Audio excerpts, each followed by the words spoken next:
Bihar state का 28 जनवरी और 26 फरवरी 2 दिन एग्जाम दिया गया था। 28 जनवरी में सबसे अधिक मैथ और रीजनिंग प्रश्न पूछे गए थे, लेकिन 26 फरवरी को science, social science, GK, math, reasoning, शिक्षण, एबिलिटी सभी मिलाकर 10 प्रश्न। 26 फरवरी के बेस के आधार पर आज प्रैक्टिस सेट 2 लेकर आए हैं। कल इसके प्रैक्टिस सेट 1 लेकर आए थे, जिसमें मैथ और रीजनिंग को सोल्यूशन नहीं दिए थे।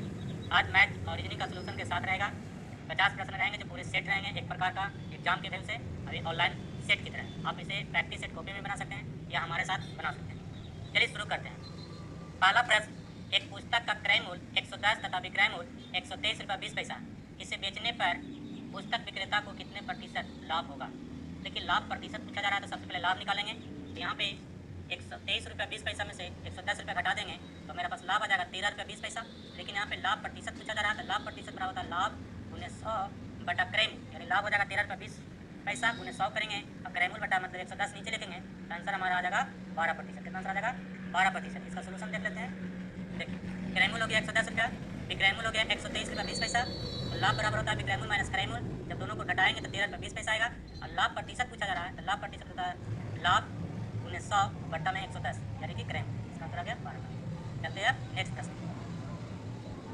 नेक्स्ट प्रश्न है, एक कुर्सी को इतना रुपये में बेचने पर 10% की हानि होती है, तो कुर्सी का क्रय मूल्य कितना होगा। देखिए, इतना में बेचा जाता है तो 10% की हानि होती है, यानी कि 100 रुपये में 10 रुपये की हानि होगा।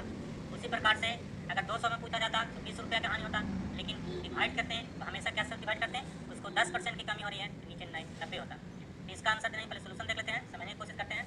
देखिए, कुर्सी का विक्रय मूल्य होगा इतना, हानि 10% है। जो हानि रहता है जितना प्रतिशत या फिर लाभ जितना प्रतिशत रहेगा बेचने के बाद, वो नीचे लिखाता है। देखिए, कुर्सी का क्रय मूल्य बराबर लिखेंगे 100 बटा 90 लिखेंगे, क्योंकि 10% हानि पर बेचा जा रहा है। अब उन्हें जितना में बेचा गया 873, इससे आंसर आ जाएगा 970। अगर यही पूछता कि इतना में बेचने पर 10% का लाभ होता है, तो नीचे यहाँ पे 90 ना बिल्कुल 110 लिखते, यानी 100 बटा 110 हो जाता है, और जितना में बेचा गया तो यहाँ पे हानि पूछ रहा है इसलिए 90 लिखते। इसका आंसर आ जाएगा 970।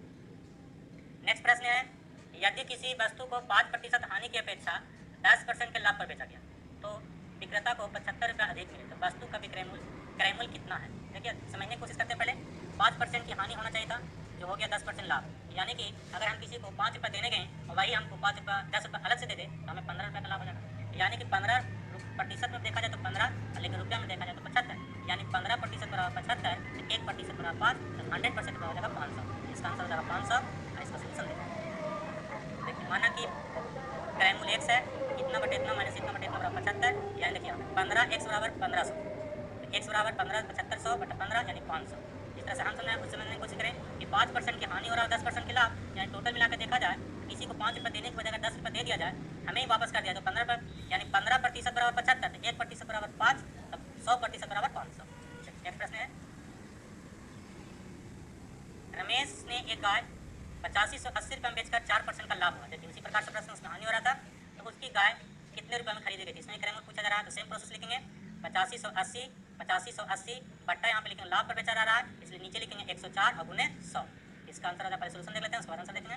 देखिए, गाय का विक्रय मूल्य इतना और लाभ का रहा 4% लाभ पर बेचे हैं, यानी कि 100 रुपये में 4% लाभ दिया होगा, 100 बटा 104 करेंगे, क्योंकि इसमें लाभ दिया जाता है इसलिए नीचे 104 लिखेंगे और गुने जितना में बेचा जा रहा है, इससे निकल जाएगा 8250।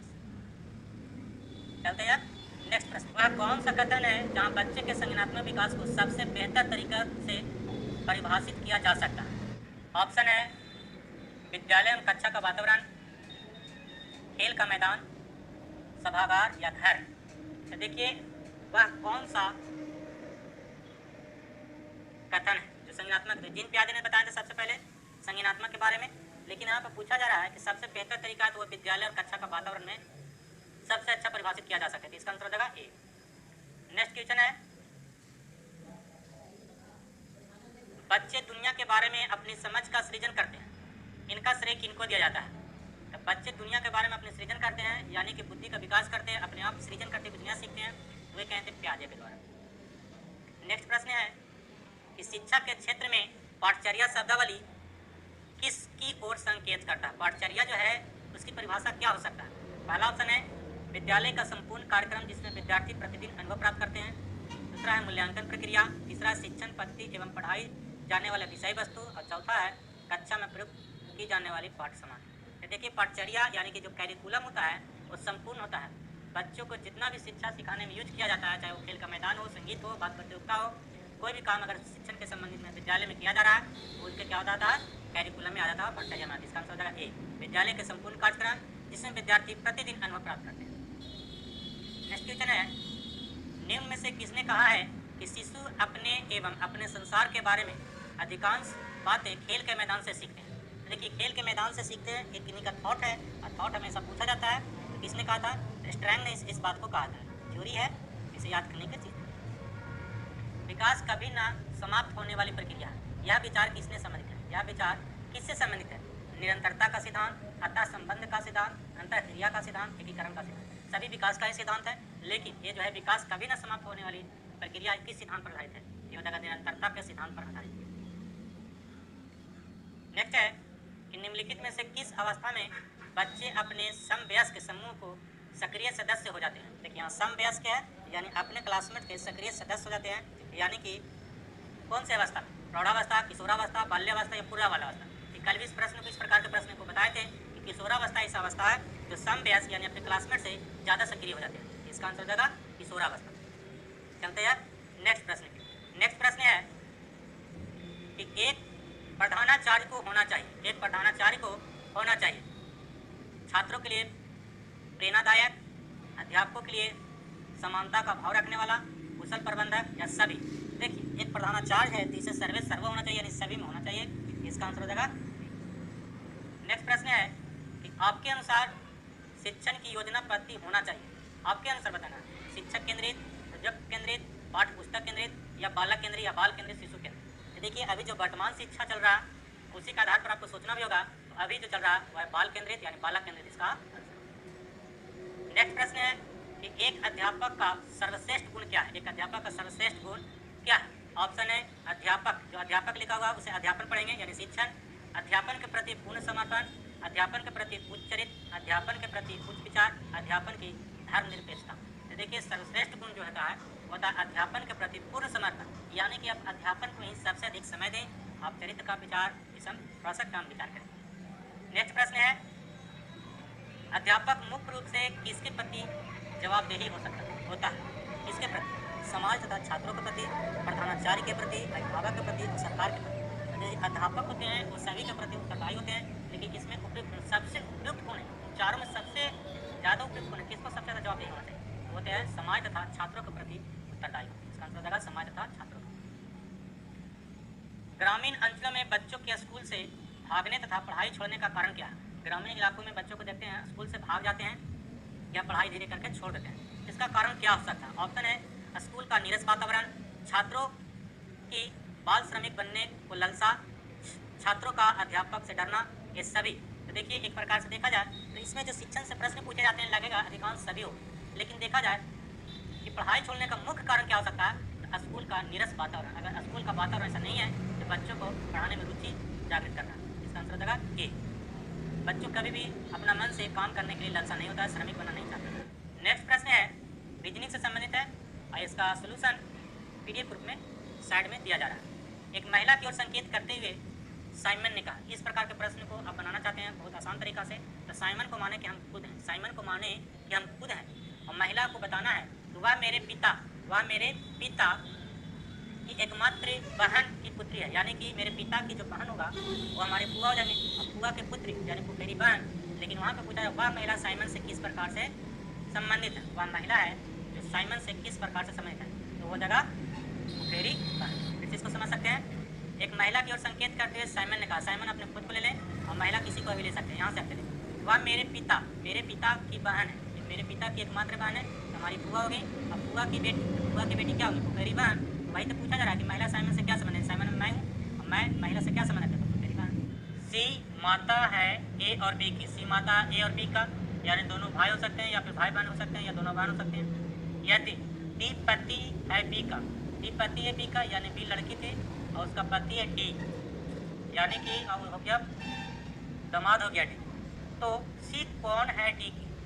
सी कौन है डी का? तो डी का कौन लगेगा? डी का कौन लगेगा? सी। जब इसका ही दामाद हो गया डी तो इसका ही सास हो गया, तो इसका आंसर हो जाएगा सास। इसका सोल्यूशन आपको यहीं पे मिल जाएगा। एक्स और बाई भाई दोनों क्या है? भाई हैं। आर बाई का पिता है, आर जो है बाई का पिता है। नेक्स्ट है एस टी का भाई है, और x का मामा भी है, दो चीज़ में है। s जो है t का भाई भी है और x का मामा है। तो t का r से क्या संबंध है? तो देखिए t का r से क्या संबंध है, दोनों भाई है और r जो है y का पिता है। जब y का पिता होगा तो x का भी पिता होगा, तो दोनों का पिता कौन हो गया? r। और r क्या होगा देखिए यहाँ पे, s जो है t का भाई है और x का मामा है। जब x का मामा होगा तो y का भी मामा होगा, s और t का भाई है, यानी कि दोनों भाई बहन है। तो t का r से क्या संबंध? तो r का क्या हो सकती है? पत्नी हो सकती है। t r का क्या हो सकती है? पत्नी हो सकती है। और पत्नी का भाई तभी तो मामा होगा, पत्नी की होगी तभी तो इसका भाई होगा तो मामा होगा, यानी कि r और t का संबंध पति पत्नी का। नेक्स्ट प्रश्न है, a की माँ की बहन के पुत्र की बहन a का कौन लगती है? देखिए a की माँ, मान लीजिए हम है और मेरी माँ की बहन मौसी, और मौसी का पुत्र की बहन, मौसी के पुत्र की बहन, यानी कि कौन लग सकती है?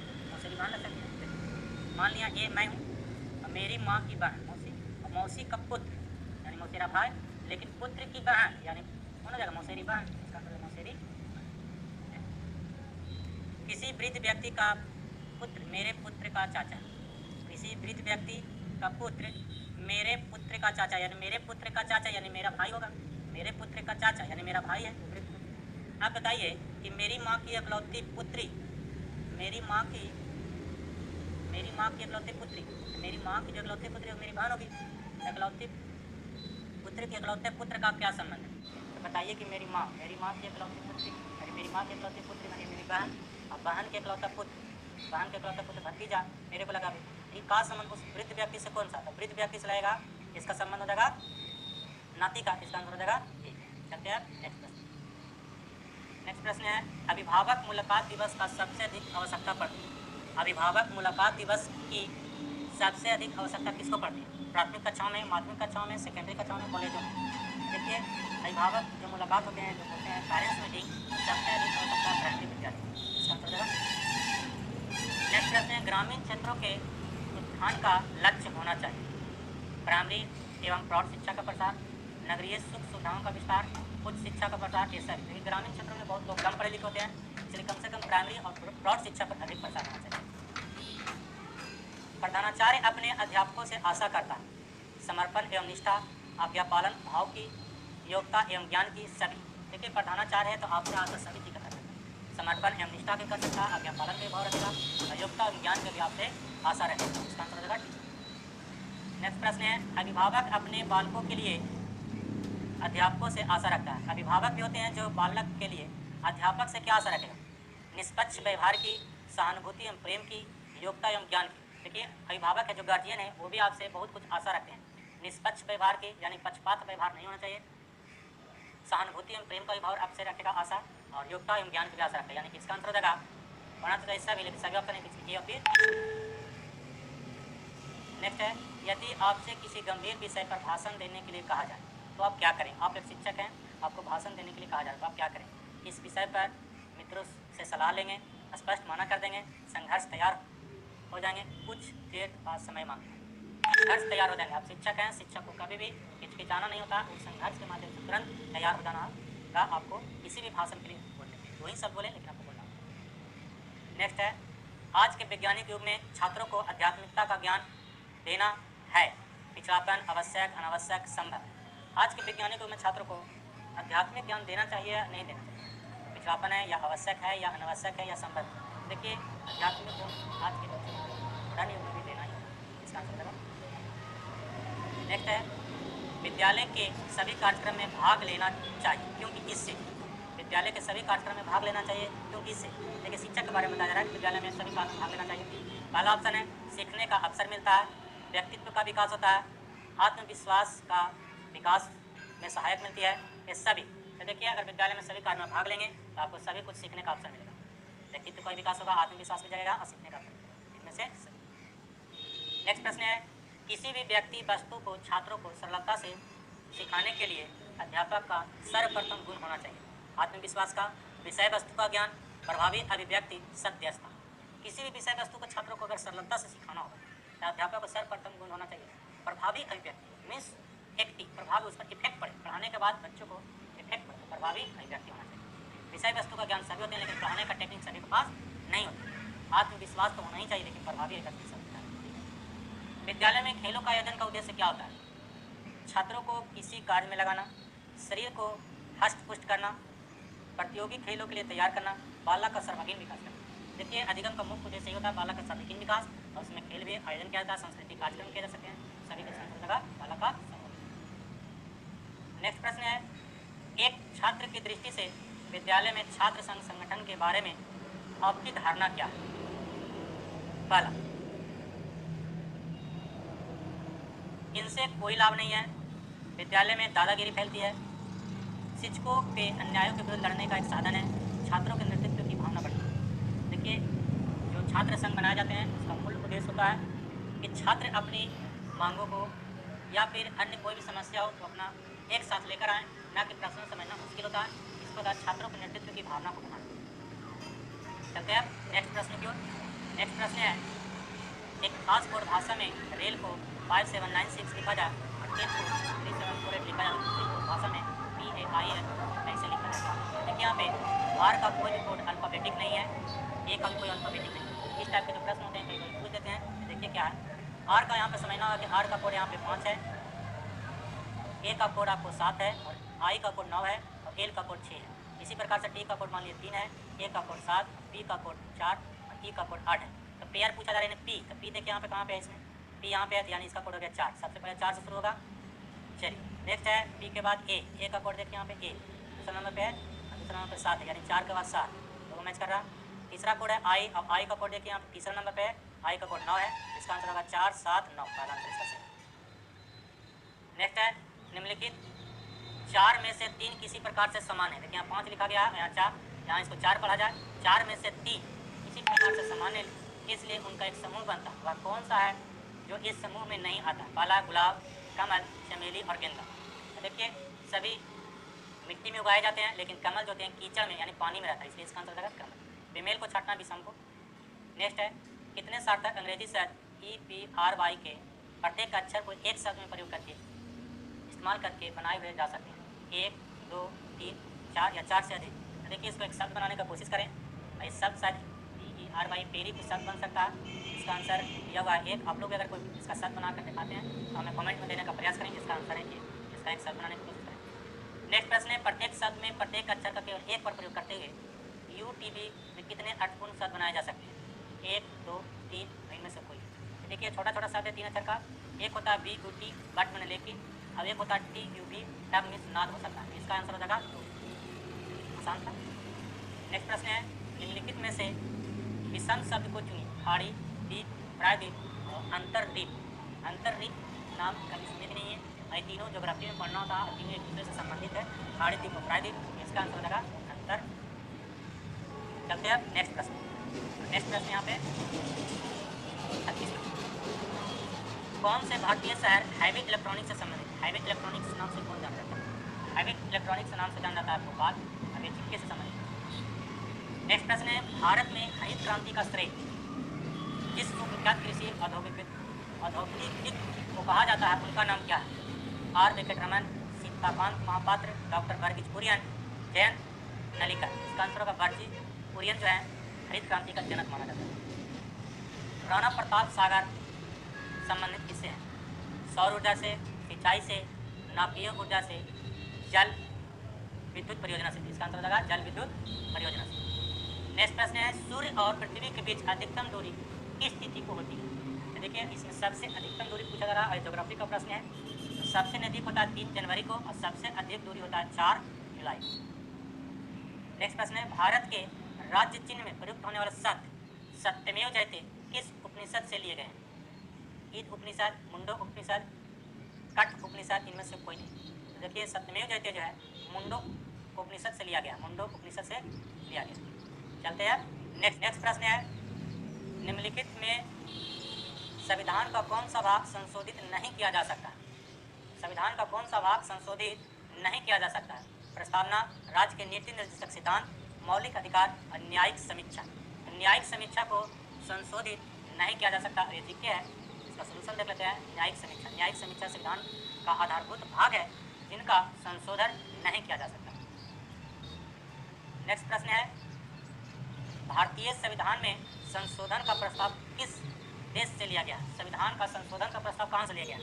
जर्मनी, दक्षिण अफ्रीका, स्पेन और इटली। इसका आंसर हो जाएगा दक्षिण अफ्रीका। दक्षिण अफ्रीका। भारतीय संविधान में संशोधन का प्रस्ताव दक्षिण अफ्रीका से लिया गया। नेक्स्ट प्रश्न है, राज्यसभा के बारे में कौन सा कथन असत्य यानी गलत है? पहला, राज्यसभा में 12 सदस्य प्रधानमंत्री द्वारा चुने जाते हैं। पहला ही गलत है, क्योंकि 12 सदस्य प्रधानमंत्री द्वारा नहीं बल्कि राष्ट्रपति द्वारा चुने जाते हैं। राज्यसभा का 1/3 सदस्य 2 वर्ष के लिए चुना जाता है। बिल्कुल सही है। नेक्स्ट है, राज्यसभा भंग नहीं हो सकती। ये भी सही है, कभी भी भंग नहीं होता। राज्यसभा का सभापति उपराष्ट्रपति यानी 2, 3 और 4 तीनों सही है। पहला गलत है, इसका आंसर हो जाएगा ए। राज्यसभा में 250 सदस्य होते हैं, जिसमें से 238 चुने जाते हैं और 12 सदस्य राष्ट्रपति द्वारा चुने जाते हैं। नेक्स्ट क्वेश्चन है, भारत की संसद में कौन होते हैं? लोकसभा, राज्यसभा, लोकसभा राज्यसभा मंत्रिपरिषद, लोकसभा राज्यसभा प्रधानमंत्री, लोकसभा राज्यसभा राष्ट्रपति। इसका आंसर होगा लोकसभा, राज्यसभा और राष्ट्रपति तीनों होते हैं।